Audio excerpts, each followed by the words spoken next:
അസ്സലാമു അലൈക്കും വറഹ്മത്തുള്ളാഹി. അൽഹംദുലില്ലാഹി റബ്ബിൽ ആലമീൻ. വസ്സലാത്തു വസ്സലാമു അലാ അഷ്റഫിൽ മുർസലീൻ വഅലാ ആലിഹി വസഹ്ബിഹി വസല്ലം. ഒരിക്കൽ ഒരാൾ പുറത്ത് നിന്നിങ്ങനെ വെയിൽ കൊള്ളുകയാണ്. അപ്പോൾ റസൂൽ കരീം സല്ലല്ലാഹു അലൈഹി വസല്ലമ തങ്ങൾ അദ്ദേഹത്തെ പള്ളിയിൽ നിന്നും ഇങ്ങ് വിളിക്കാൻ പറഞ്ഞു. അങ്ങനെ സ്വഹാബാക്കളെല്ലാം അദ്ദേഹത്തെ വിളിച്ച് പള്ളിയിലേക്ക് കൊണ്ടുവന്നു. അപ്പോൾ അദ്ദേഹത്തോട് ചോദിച്ചപ്പോൾ അദ്ദേഹം പറയുകയാണ്,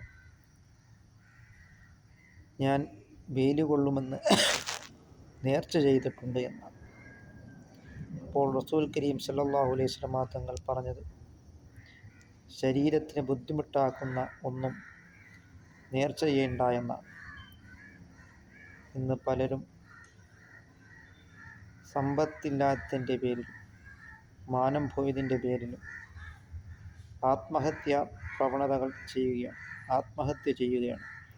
പക്ഷേ വിശുദ്ധ ഇസ്ലാം ഒരിക്കലും ആത്മഹത്യയെ പ്രോത്സാഹിപ്പിക്കുന്നില്ല. ആരെങ്കിലും കിണറ്റിൽ ചാടി ആത്മഹത്യ ചെയ്താൽ അതിങ്ങനെ ആവർത്തിച്ചുകൊണ്ടിരിക്കുന്നതാണ്. ഇരിക്കുന്നു, ചാടുന്നു, ഇങ്ങനെ ആവർത്തിച്ച് കൊണ്ടിരിക്കുകയും ചെയ്യുന്നതാണ്. കത്തി കൊണ്ട് കഴുത്ത് മുറിച്ചാൽ കത്തിയെടുക്കുന്നു, മുറിക്കുന്നു, കത്തിയെടുക്കുന്നു, മുറിക്കുന്നു, ഇങ്ങനെ ആവർത്തിച്ചു കൊണ്ടിരിക്കുന്നതാണ്. അതുകൊണ്ട് വിശുദ്ധ ഇസ്ലാം ഒരിക്കലും ആത്മഹത്യ ചെയ്യാൻ പ്രോത്സാഹിപ്പിക്കുന്നില്ല. അതുകൊണ്ട് എല്ലാം തവക്കൽതു അലല്ലാഹ്, അള്ളാഹുവിലേക്ക് നാം ഭാരമേൽപ്പിക്കും. എല്ലാ പ്രശ്നത്തിനും ഒരു പരിഹാരമുണ്ട്. അങ്ങനെ നാം അള്ളാഹുവിലേക്ക് നാം മടങ്ങുകയും ഈ വിശുദ്ധ റമളാനിൽ ധാരാളം സൽക്കർമ്മങ്ങളും ഇബാദത്തുകൾ കൊണ്ട് മുന്നേറുകയും ചെയ്യുക. സയ്യിദുനാ റസൂൽ കരീം സല്ലല്ലാഹു അലൈഹി വസല്ലമ തങ്ങൾ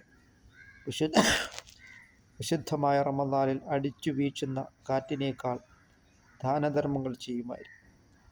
വിശുദ്ധ റമളാൻ നമുക്ക് അനുകൂലമായി ശുപാർശ ലഭിക്കുന്നവരിൽ അല്ലാഹു തആല നമ്മളെ ഉൾപ്പെടുത്തുകയും ചെയ്യുമാറാകട്ടെ.